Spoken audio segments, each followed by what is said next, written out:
नमस्कार, स्वागत है आपका। आप देख रहे हैं गुड न्यूज टुडे। आपके साथ मैं हूं रेखा और वक्त हो गया है आपके खास कार्यक्रम गुड लक टुडे का, जहां पर स्टूडियो में मेरे साथ मौजूद होते हैं पंडित शैलेंद्र पांडे जी। बहुत बहुत स्वागत है पंडित जी आपका इस खास शो पे। नमस्कार। तो कार्यक्रम में आज हम बात करने वाले हैं मंगल से जुड़ी हुई चीज़ों की। जी हाँ, किस प्रकार मंगल से जुड़ी हुई जो चीज़ें होती हैं वो आपके मंगल को मजबूत करती हैं, और अगर किसी प्रकार की कोई समस्या आपको मंगल की वजह से आ रही है, मंगल ग्रह की वजह से आ रही है, तो किस तरीके से आप उसे दूर कर सकते हैं, ये हम पंडित जी से जानेंगे। लेकिन शुरुआत कर लेते हैं गुड लक मंत्र के साथ।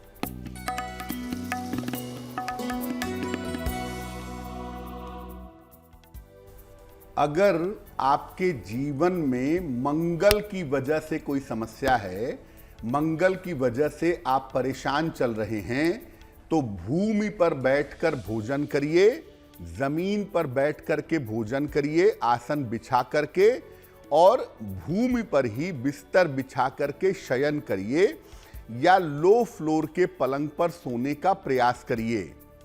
अगर आप ऐसा करते हैं, यानी जमीन के भूमि के संपर्क में आते हैं, तो मंगल से जुड़ी हुई समस्याएं आपकी निश्चित रूप से दूर हो जाएंगी। तो चलिए, तो बात हो गई गुड लक मंत्र की जो पंडित जी ने आपको दे दिया है। फिलहाल आगे बढ़ते हैं पंचांग की तरफ और 4 जनवरी का पंचांग जान लेते हैं।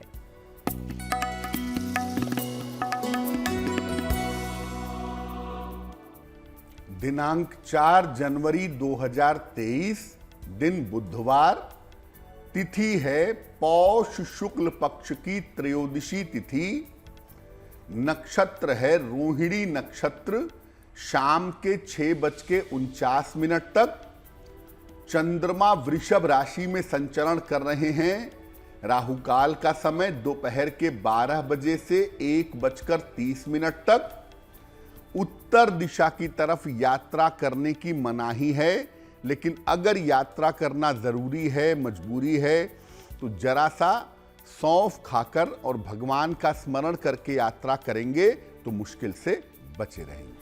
तो चलिए, तो बात हो गई पंचांग की। पंचांग पंडित जी ने आपको बता ही दिया है और साथ ही साथ एक गुड लक मंत्र भी यहाँ पर आपको दिया है। अब कार्यक्रम में आगे बढ़ते हुए बात करते हैं मंगल से जुड़ी हुई चीज़ों की, जिसके बारे में पंडित जी से आज हम जानने वाले हैं। तो सबसे पहली चीज़ जिसका हम जिक्र करेंगे, जिसके बारे में जानेंगे, वो है तांबा।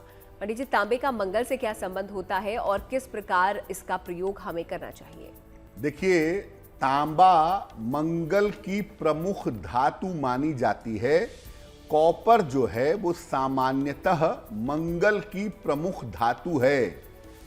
ये धातु औषधीय मानी जाती है, मेडिसिनल मानी जाती है, और तमाम रोगों के निवारण में, तमाम बीमारियों के निवारण में इस धातु का प्रयोग किया जाता है। इस धातु को इतना पवित्र मानते हैं कि इसको धारण करने के बाद मांसाहार नहीं करते, नॉनवेज नहीं खाते। लोगों का ऐसा मानना है कि अगर आपने तांबा पहना हुआ है तो आप नॉनवेज नहीं खाएंगे। मंगल के लिए दान करने में, मंगल के रत्न को धारण करने में इस धातु का ही प्रयोग होता है। जब आप मंगल के लिए दान करते हैं तो तांबे के बर्तन का दान करते हैं। मंगल का रत्न आप पहनते हैं, जैसे आप मूंगा पहनते हैं, तो भी आप तांबे का ही प्रयोग करते हैं। अगर आपको कॉन्फिडेंस की कमी है, अगर आपको आत्मविश्वास की कमी है, तो तांबे का एक कड़ा धारण करना बड़ा शुभ होता है। तांबे का एक कड़ा दाहिनी कलाई में मंगलवार को सवेरे अगर आप पहने तो ये आपके लिए बहुत लाभदायक होगा। अगर रक्त संबंधी समस्या है, ब्लड संबंधी प्रॉब्लम है, तो तांबे का एक छल्ला अनामिका अंगुली में पहनना चाहिए, वो बहुत अच्छा रहेगा। तांबे के लोटे से आप भगवान शिव को जल अर्पित कर सकते हैं, लेकिन तांबे के लोटे से भगवान शिव को दूध अर्पित नहीं कर सकते। तांबे को धारण करने के बाद नॉनवेज क्यों नहीं खाते? तांबे से दूध क्यों नहीं अर्पित करते? तांबे का मतलब होता है कॉपर, नॉनवेज में होता है सल्फेट। या दूध में होता है सल्फेट, और कॉपर सल्फेट मिलकर के पॉइजन बनता है जिसको कहते हैं तूतिया। तो धार्मिक मान्यताओं से ज्यादा इसके पीछे वैज्ञानिक मान्यताएं हैं कि अगर आप तांबे का इस्तेमाल करेंगे, नॉनवेज खाएंगे, तो आपके शरीर में पॉइजन जाएगा, आप बीमार पड़ सकते हैं, स्किन डिजीज हो सकती है आपको। उसी तरह से तांबे के साथ अगर दूध का प्रयोग करेंगे तो भी आप बीमार पड़ सकते हैं या आपको स्किन की प्रॉब्लम हो सकती है।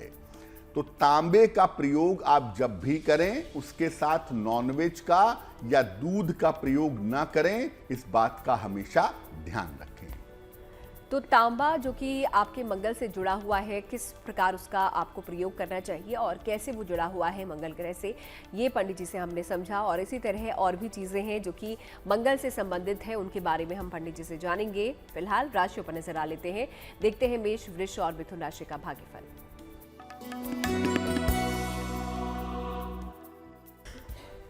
मेष राशि, स्वास्थ्य आपका कुल मिलाकर अच्छा बना रहेगा। धन लाभ के योग फिलहाल आपके लिए दिख रहे हैं और इस समय आपके परिवार में शुभ कार्य होंगे। किसी निर्धन व्यक्ति को अगर धन का दान कर दें तो आपका दिन और भी ज्यादा बेहतर होगा। शुभ रंग होगा गुलाबी और भाग्य का मीटर आपको नंबर दे रहा है 80%। बहुत अच्छा भाग्य आपके साथ बना हुआ है।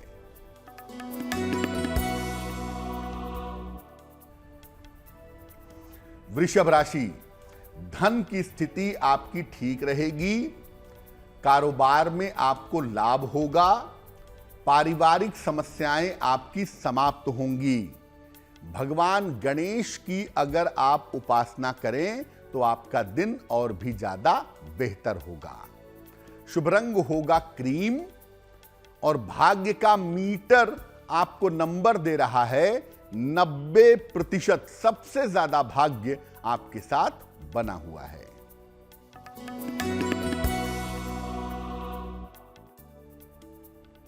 मिथुन राशि, नौकरी में लापरवाही बिल्कुल मत करिए।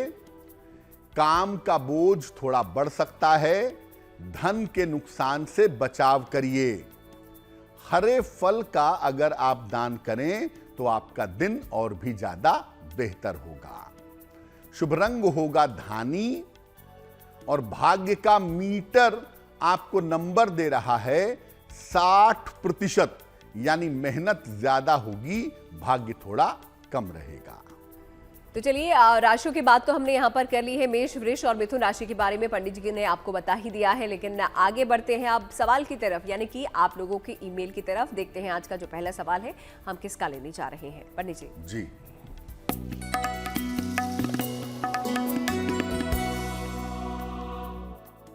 आज का पहला सवाल हमें संतोष कुमार सक्सेना जी ने लिखा है। बरेली से लिखते हैं ये। इनकी जन्म की तारीख है 21 जून 1965, 1965। जन्म का समय है सुबह 11:10 और जन्म का स्थान है बरेली। ये कह रहे हैं कि नौकरी से रिटायर हो चुका हूं और अब मैं अपना कोई व्यापार करना चाहता हूं, तो कौन सा व्यापार करना मेरे लिए अच्छा होगा, किस तरह के व्यापार में जाने पे मुझे सफलता मिलेगी, और बाकी जो जीवन शेष है उसमें जीवन कैसा रहेगा, जीवन की स्थिति कैसी रहेगी।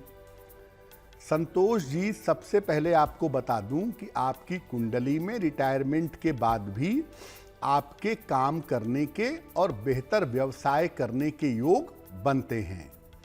अगर आप खाने पीने की चीज़ों का व्यापार करें, फलों का, सब्जियों का, लिक्विड चीज़ों का, पानी वाली तरल चीज़ों का व्यापार करें तो आपके लिए बहुत अच्छा होगा और ये व्यापार बेहतर होगा कि आप जून 2023 के बाद करिएगा, आपको सफलता ज़रूर मिलेगी।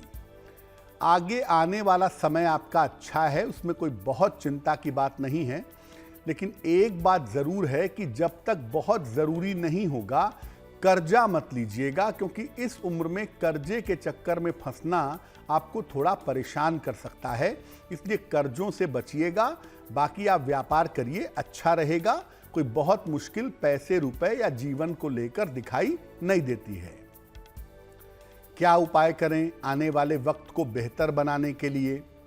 रोज सुबह भगवान सूर्य को जल समर्पित करिए, जल अर्पित करिए, सूर्य भगवान से प्रार्थना करिए, ये आपके लिए अच्छा होगा। और सुबह शाम 108 बार अगर आप गायत्री मंत्र का जप करें तो इससे आपकी मुश्किलें बहुत हद तक कम हो जाएंगी। तो रोज सुबह सूर्य भगवान को जल अर्पित करना और सुबह शाम गायत्री मंत्र का जप करना आपके लिए निश्चित रूप से लाभकारी होगा। तो अगर आप भी कोई सवाल पंडित जी से पूछना चाहते हैं, अभी तक आपने नहीं भेजा है, तो अपना सवाल लिख भेजिए हमें इस ईमेल आईडी पे जो आप अपनी टेलीविजन स्क्रीन पर देख रहे हैं। अब आगे बढ़ते हुए अगला सवाल हम पंडित जी से ले लेते हैं और अगली जो चीज़ है वो है लाल रंग। तो पंडित जी, लाल रंग का मंगल से कैसा कनेक्शन होता है और किस प्रकार से हमें लाल रंग का प्रयोग करना चाहिए? मंगल की पहली चीज आपने जान ली, तांबा, कॉपर। लाल रंग का मंगल से क्या संबंध है और लाल रंग का प्रयोग करने में जीवन में किन सावधानियों का पालन करना चाहिए? देखिए, लाल रंग मंगल का प्रमुख रंग है। मंगल को शक्तिशाली करने के लिए, मंगल को ताकतवर बनाने के लिए लाल रंग का प्रयोग किया जाता है। लेकिन अगर आपका मंगल निगेटिव हो, अगर आपका मंगल नकारात्मक प्रभाव पैदा कर रहा हो, तो ऐसी स्थिति में लाल रंग का प्रयोग करना खतरनाक होता है। अगर आपको बार बार कोल्ड या कफ की प्रॉब्लम होती हो या सर्दी जुखाम की समस्या होती हो, तो लाल रंग का प्रयोग आपको ज्यादा करना चाहिए।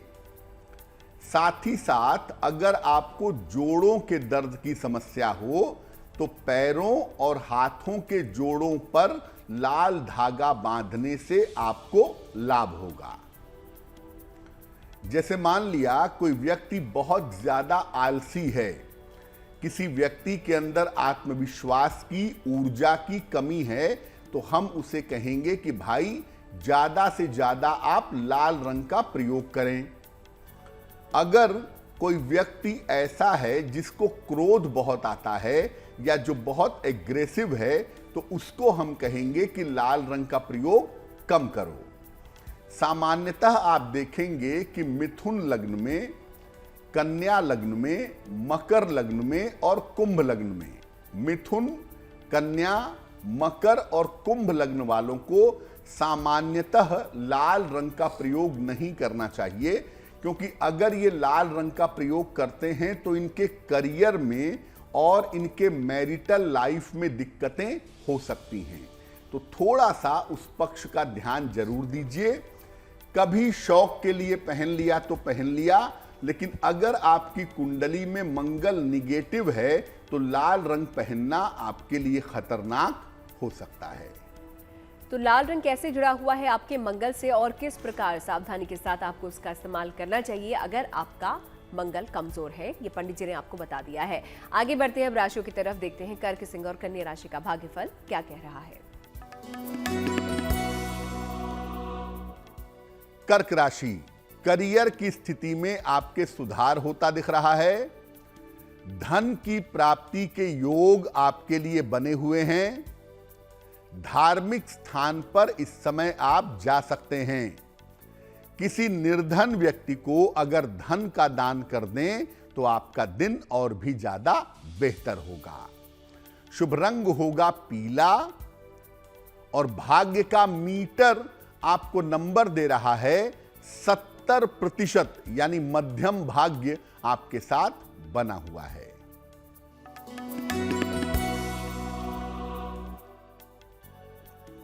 सिंह राशि, करियर में आपको सफलता मिलेगी। धन की स्थिति में आपके सुधार होगा।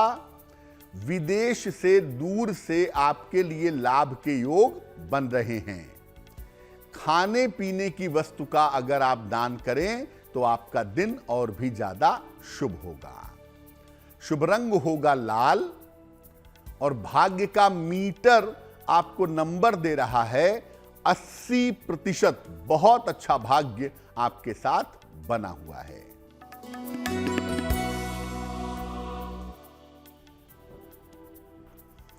कन्या राशि, लंबी यात्रा के योग बन रहे हैं। रुका हुआ काम आपका पूरा होगा। इस समय रुके हुए काम आपके बन जाएंगे। भगवान गणेश की अगर आप उपासना करें तो आपका दिन और भी बेहतर होगा। शुभ रंग होगा हरा और भाग्य का मीटर आपको नंबर दे रहा है 75%, यानी उत्तम भाग्य आपके साथ बना हुआ है। तो कर्क, सिंह और कन्या राशि के बारे में पंडित जी से हमने जान लिया है और इसी तरह जो बाकी राशियां हैं उनके बारे में भी हम आपको बताएंगे, लेकिन फिलहाल वक्त हो जाता है अगले ईमेल का। देख लेते हैं अगला ईमेल हमें किसका आया है पंडित जी। जी,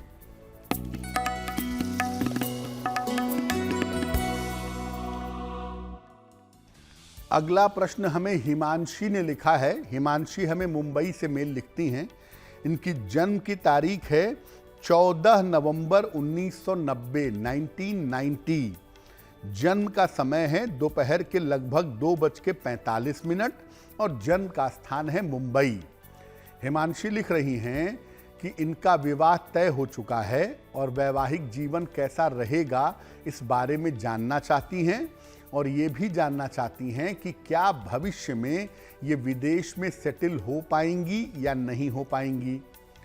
हिमांशी, आपकी कुंडली के हिसाब से आपके वैवाहिक जीवन में कोई विशेष समस्या नहीं है।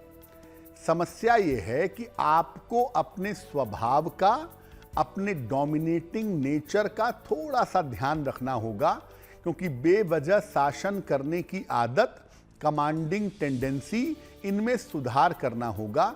सॉफ्ट तरीके से पोलाइट रह करके एडजस्टमेंट करेंगी तो वैवाहिक जीवन आपका ठीक रहेगा।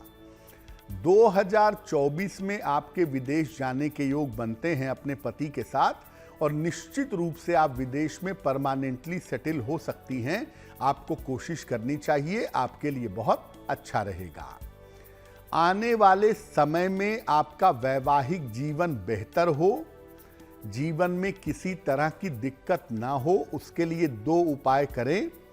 एक ओपल बनवा करके पहन लें, लगभग 10-12 रत्ती का ओपल चांदी की अंगूठी में, दाहिने हाथ की तर्जनी उंगली में। शुक्रवार की शाम को ओपल पहनने से लाभ होगा। और दूसरा, रोज सुबह और रोज शाम 108 बार नमः शिवाय का जप करें, आपके लिए बहुत अच्छा रहेगा। आगे बढ़े उससे पहले आपको बता दें, अगर आप भी सवाल कुछ पूछना चाहते हैं पंडित जी से, आप भी अपने सवाल हमें लिख भेजिए। ईमेल आईडी आपके सामने है। अगली जो सवाल है, अगली जो चीज़ है उसकी तरफ बढ़ते हैं जो कि मंगल से कनेक्टेड है, वो है मिट्टी या फिर भूमि। पंडित जी, इनका किस तरीके से संबंध है मंगल के साथ और कैसे हमको इसका प्रयोग करना चाहिए? अगर हम मिट्टी की बात करें, अगर हम जमीन की या भूमि की बात करें, तो मंगल के साथ इसका क्या संबंध है? देखिए, मंगल को भूमि पुत्र कहा जाता है। ऐसा मानते हैं कि जमीन से मंगल का डायरेक्ट कनेक्शन होता है। भूमि और भूमि से निकलने वाली सारी चीजें मंगल के अधिकार क्षेत्र में आती हैं। मिट्टी भी मंगल से ही संबंधित चीज मानी जाती है। अगर आप मिट्टी के संपर्क में आते हैं या मिट्टी के संपर्क में रहते हैं तो उससे आपके मंगल को शक्ति मिलती है, उससे आपके मंगल को ताकत मिलती है। मिट्टी के बने हुए पात्र से अगर आप जल पीते हैं तो क्रोध की मात्रा में कमी आती है। अगर आप मिट्टी के कुल्हड़ से पानी पीते हैं या घर में आपने मिट्टी का मटका रखा हुआ है, आप उसका जल पीते हैं, तो इससे आपके क्रोध की मात्रा में कमी आएगी। घर में अगर आप मिट्टी के गमले रखते हैं, उनमें पौधे लगाते हैं, तो घर में आपके सुख और शांति दोनों आती है। आपने कितना भी पक्का घर क्यों ना बनवा लिया हो, पूरे घर में आप टाइल लगवा लीजिए, कोई दिक्कत नहीं है, लेकिन घर में थोड़ी सी जगह कच्ची जरूर छोड़ देनी चाहिए, मिट्टी वाली थोड़ी सी जगह छोड़नी चाहिए, तो घर में लोगों की बीमारियों से रक्षा होती है। अब ऐसा भी हो सकता है कि आपके घर में कोई कच्चा छोड़े जाने वाला स्थान ही ना हो, तो ऐसी स्थिति में एक मिट्टी का गमला लीजिए और उसमें आप मिट्टी भर करके अपने घर की बालकनी में रखिए, उससे भी आपको लाभ होगा। चलिए, मिट्टी और भूमि का किस तरीके से संबंध होता है मंगल से, ये हमने जान लिया, लेकिन गुड़ के बारे में भी पंडित जी कहा जाता है कि गुड़ का भी कनेक्शन है मंगल से, तो उस संबंध के बारे में आपसे समझना चाहेंगे और गुड़ का प्रयोग किस प्रकार करना चाहिए, ये भी जानना हमारे दर्शक चाहते हैं। अगर हम गुड़ की बात करें कि गुड़ का मंगल से क्या संबंध है और गुड़ का किस प्रकार प्रयोग करेंगे मंगल से जुड़े हुए मामलों में, देखिए, गुड़ जो है वो एक खाद्य पदार्थ है, खाने वाली चीज है और इसका संबंध मंगल से माना जाता है। गुड़ का अगर आप नियमित सेवन करें तो इससे आपको शक्ति मिलती है और आपका रक्त बढ़ता है, खून की समस्याएं दूर होती हैं। अगर आपके शरीर में रक्त की कमी हो, खून की कमी हो गई हो, तो नियमित रूप से भुना हुआ चना और गुड़ खाना बड़ा अच्छा होता है। अगर कुंडली में शल्य चिकित्सा की ऑपरेशन की संभावना बन गई हो या चोट चपेट की संभावना बन गई हो, तो हर मंगलवार को गुड़ का दान करने से आपकी रक्षा होगी। मान लिया आपकी कुंडली में मंगल शुभ ग्रह नहीं है और मंगल की दशा आपकी शुरू हो गई या मंगल की अंतर्दशा शुरू हो गई और उसकी वजह से दिक्कत हो रही है या दिक्कत होने की संभावना है, तो आप मंगलवार को गुड़ का दान किसी निर्धन व्यक्ति को करिए, निश्चित रूप से आपको लाभ होना शुरू होगा। या आप मंगलवार को गाय को गुड़ खिलाएं तो मंगल की बुरी दशा का, नकारात्मक दशा का प्रभाव आपके ऊपर नहीं पड़ेगा। तो चलिए, अलग अलग चीज़ों के बारे में हम पंडित जी से जान रहे हैं जो कि मंगल से संबंधित होती है और उनका प्रयोग किस प्रकार आपको अपने जीवन में करना चाहिए अगर आप मंगल से जुड़ी हुई समस्याओं से समाधान चाहते हैं। ये पंडित जी ने आपको बताया। आगे बढ़ते हैं अब अगली 3 राशियों की तरफ, देख लेते हैं तुला, वृश्चिक और धनु राशि का भाग्यफल क्या कहता है। तुला राशि, अचानक सेहत की समस्या हो सकती है, स्वास्थ्य का ध्यान रखें। रिश्तों में दिक्कत परेशान कर सकती है, धन की हानि से बचाव करें। हरे फल का अगर आप दान करें तो आपका दिन और भी ज्यादा बेहतर होगा। शुभ रंग होगा सफेद और भाग्य का मीटर आपको नंबर दे रहा है 60%, यानी मेहनत ज्यादा होगी, भाग्य थोड़ा कम रहेगा।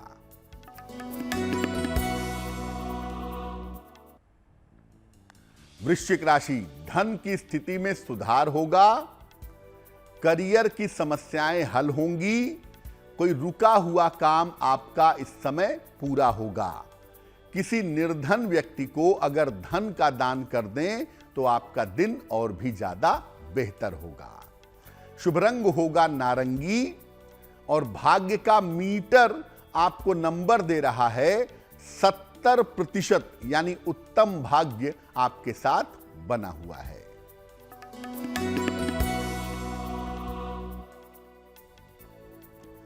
धनु राशि, काम के मामले में आपकी व्यस्तता रहेगी, स्वास्थ्य में आपके सुधार होगा, कर्ज से इस समय आपको मुक्ति मिलेगी। खाने पीने की वस्तु का अगर दान करें तो आपका दिन और भी ज्यादा बेहतर होगा। शुभ रंग होगा सुनहरा और भाग्य का मीटर आपको नंबर दे रहा है 65%, यानी जितनी मेहनत करेंगे उतना ही आपको लाभ होगा। तो तुला, वृश्चिक और धनु राशि के बारे में पंडित जी से आपने जान लिया है। आखिरी 3 राशियों के बारे में भी हम पंडित जी से जानकारी लेंगे, लेकिन उससे पहले वक्त हो जाता है अगले ईमेल का। देख लेते हैं अगला सवाल हम किसका लेने जा रहे हैं पंडित जी। जी,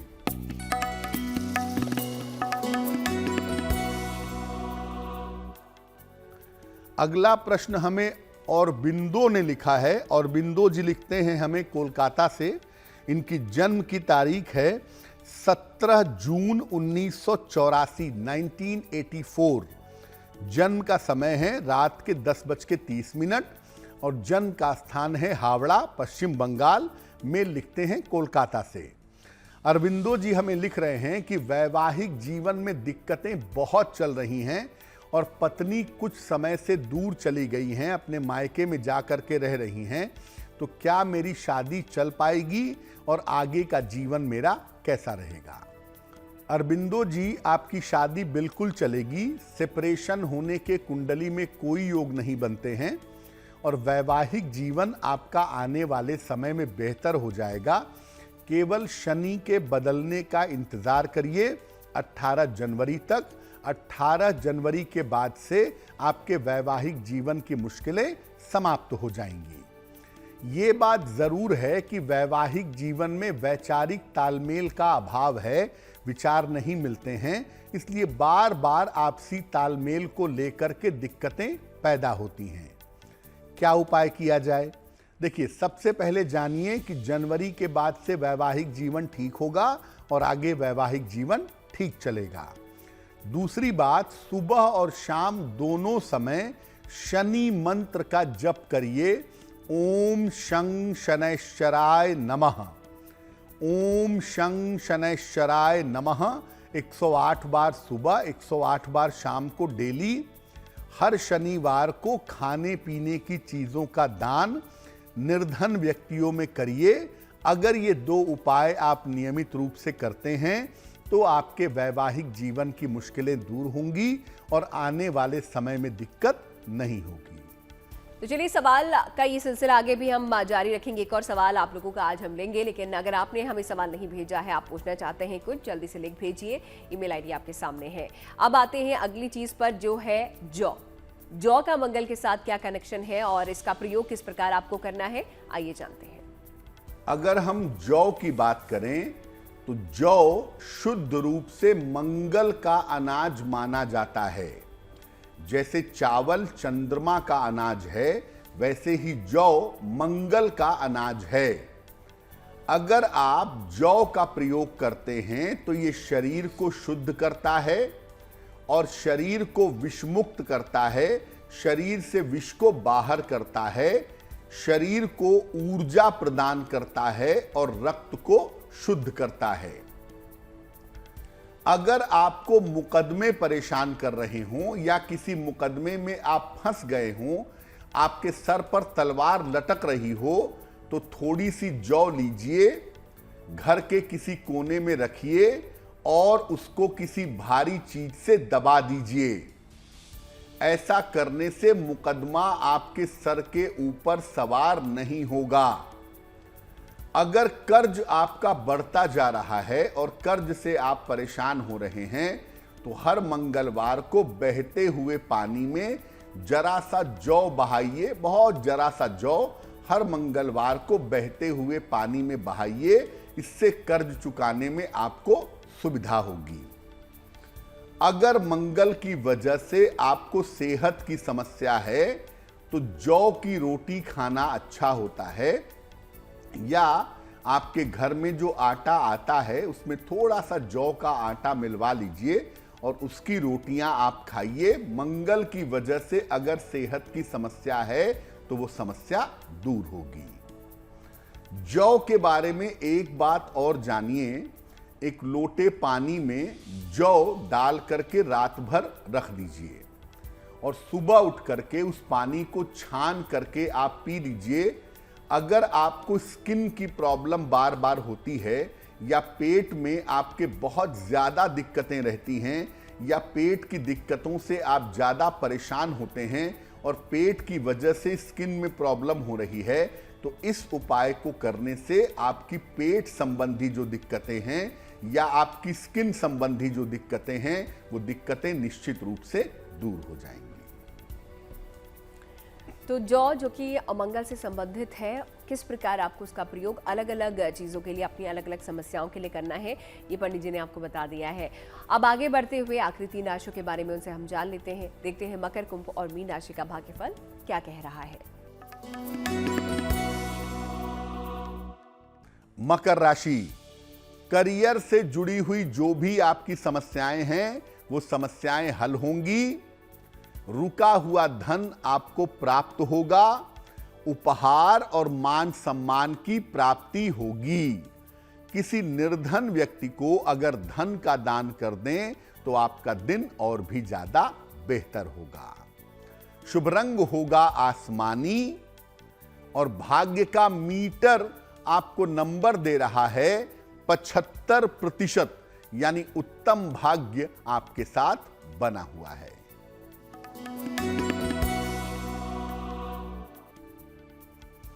कुंभ राशि, स्वास्थ्य का ध्यान रखें, वाद विवाद से बचाव करें, खान पान में थोड़ी सावधानी बनाए रखेंगे। हरे फल का अगर आप दान करें तो आपके दिन की मुश्किलें कुछ हद तक कम हो जाएंगी। शुभ रंग होगा नीला और भाग्य का मीटर आपको नंबर दे रहा है 60%, यानी मेहनत ज्यादा होगी, भाग्य थोड़ा कम रहेगा।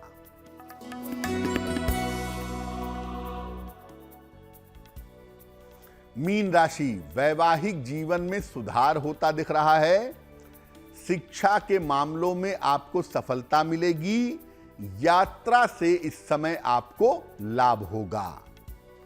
खाने की वस्तु का अगर आप दान करें तो आपका दिन और भी ज्यादा बेहतर होगा।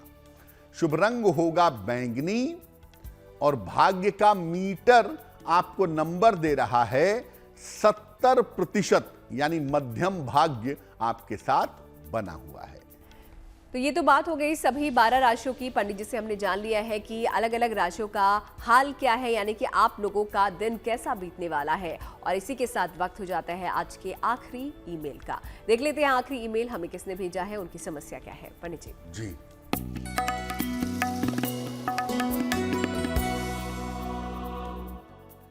अगला प्रश्न हमें शैलजा त्रिपाठी ने लिखा है। शैलजा हमें दिल्ली से मेल लिखती हैं। इनकी जन्म की तारीख है 1 सितंबर 1975, 1975। जन्म का समय है दोपहर के 12 बजे और जन्म का स्थान है दिल्ली। शैलजा लिख रही हैं कि इस समय इनको स्वास्थ्य की बहुत सारी समस्याओं ने परेशान कर रखा है। हालांकि कोई बहुत बड़ी बात रिपोर्ट में नहीं आती है, लेकिन फिर भी सेहत को लेकर परेशानी है, इसलिए मानसिक रूप से चिंताएं भी बहुत हैं, तनाव भी बहुत है। तो क्या उपाय करें कि जीवन आगे बेहतर हो सके, स्वस्थ कब होंगे, इसके लिए कोई उपाय बताएं। शैलजा जी, सबसे पहले आप अपने डाइजेशन का ध्यान रखिए। आपकी कुंडली में 90% समस्या आपके डाइजेशन की है और 10% समस्या आपके तनाव की है। तो डाइजेशन को लेकर के और तनाव को लेकर के जो दिक्कतें हैं उनको बेहतर करने के उपाय आपको करने चाहिए। एक पन्ना बनवा करके आप पहने, लगभग 6-7 रत्ती का पन्ना, चांदी की अंगूठी में, दाहिने हाथ की सबसे छोटी उंगली में। बुधवार की शाम को पन्ना पहनने से आपको लाभ होगा। रोज सुबह 108 बार और शाम को 108 बार ओम आदित्याय नमः, ओम आदित्याय नमः सूर्य भगवान के मंत्र का जप करें, आपको लाभ होगा। इन उपायों को करने से आप 1-1.25 महीने में बेहतर होनी शुरू हो जाएंगी। फरवरी 2023 से आपके स्वास्थ्य की, आपके जीवन की स्थिति बेहतर दिखाई दे रही है। तो ईमेल्स का सिलसिला आज हम यहीं पर समाप्त करते हैं, लेकिन अगर आपका सवाल हम नहीं ले पाए हैं, हम उम्मीद करते हैं कि अगली बार हम ले लें। तो अगर कोई दर्शक है जो दोबारा से सवाल यहाँ पर भेजना चाहता है, जल्दी से लिख भेजिए अपना सवाल, भेज दीजिए हमें उस ईमेल आईडी पे जो आप अपनी टेलीविजन स्क्रीन पर देख रहे हैं। आगे बढ़ते हैं जन्मदिन की तरफ। जिनका 4 जनवरी को जन्मदिन आता है, उनके लिए उनका आने वाला साल कैसा रहेगा, पंडित जी आपको बताएंगे।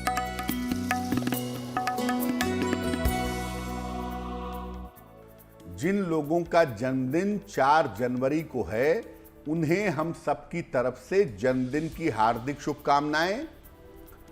आने वाले वर्ष में अपने स्वास्थ्य का बहुत ध्यान रखिएगा। शिक्षा और परीक्षा पर ध्यान देना भी जरूरी होगा इस साल में। धन की स्थिति आपके लिए कुल मिला जुलाकर अच्छी रहेगी। साल के अंत में आपको संपत्ति का लाभ हो सकता है। क्या उपाय करेंगे?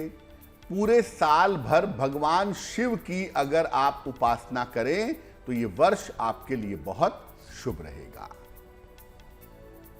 और चलिए वक्त हो जाता है जिज्ञासा को दूर करने का। और जिज्ञासा पंडित जी आज कर्ज से जुड़ी हुई है, क्या शाम को कर्ज का लेन देन नहीं करना चाहिए?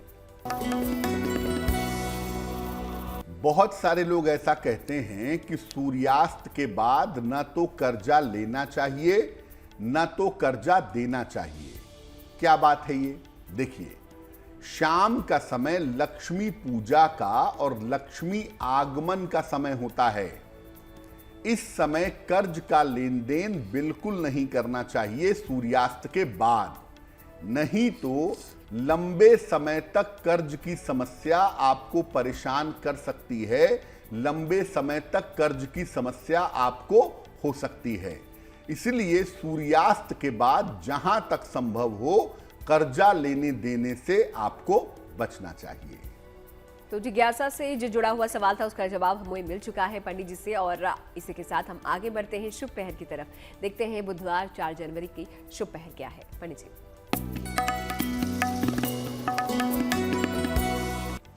बात करते हैं शुभ पहर की। दिनांक 4 जनवरी 2023 दिन बुधवार। शुभ पहर का समय है शाम को 7:30 से रात के 9 बजे तक। इस समय में भगवान गणेश को दूर्वा अर्पित करें और दूर्वा अर्पित करके भगवान गणेश से प्रार्थना करें। अगर आप ऐसा करते हैं तो नौकरी संबंधी समस्याओं से आपको निश्चित रूप से छुटकारा मिलेगा। लेकिन करेंगे शुभ पहर में ही। समय फिर से नोट करें, 4 जनवरी बुधवार शाम को 7:30 से रात के 9 बजे के बीच में। और आइए आगे बढ़ते हैं गुड लक राशि की तरफ। देखते हैं आज कौन सी राशि के बारे में पंडित जी हमें बताने जा रहे हैं। पंडित जी,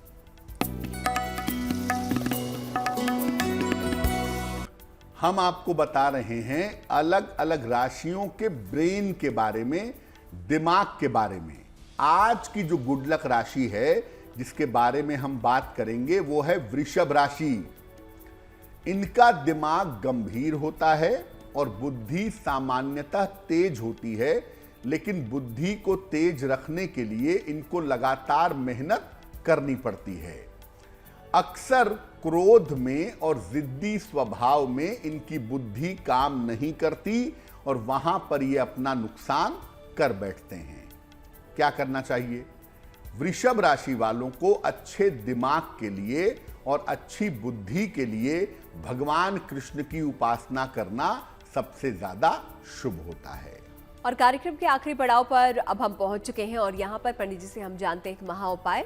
तो चलिए जान लेते हैं आज का महा उपाय क्या है और किस प्रकार आप भी इससे लाभ पा सकते हैं। पंडित जी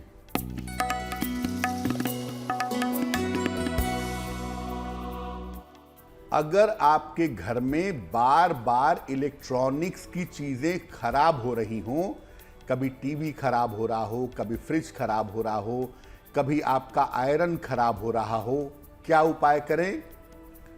सफेद रंग के कागज पर छोटे छोटे लाल रंग के स्वस्तिक बना लीजिएगा और इनको इलेक्ट्रॉनिक्स के सामानों पर सीधा चिपका दीजिएगा। सामने चिपकाएं या पीछे चिपकाएं, बिल्कुल चिपका दीजिएगा। सामानों का खराब होना काफी हद तक कम हो जाएगा। अगर इलेक्ट्रॉनिक्स की चीजें आपकी बार बार खराब हो रही हैं तो आप हर सामान पे छोटे छोटे स्वास्तिक बना करके चिपका दें, सामानों का खराब होना बंद हो जाएगा। तो इस महा उपाय के लिए पंडित जी आपका बहुत बहुत शुक्रिया और साथ ही साथ हमारे दर्शकों को मंगल से जुड़ी हुई चीजों के बारे में जानकारी देने के लिए भी आपका बहुत बहुत शुक्रिया। धन्यवाद। उसी के साथ गुड लक टुडे में आज के लिए फिलहाल इतना ही, लेकिन फिर होगी आपसे मुलाकात अच्छी खबरों के लिए। आप देखते रहिए गुड न्यूज टुडे।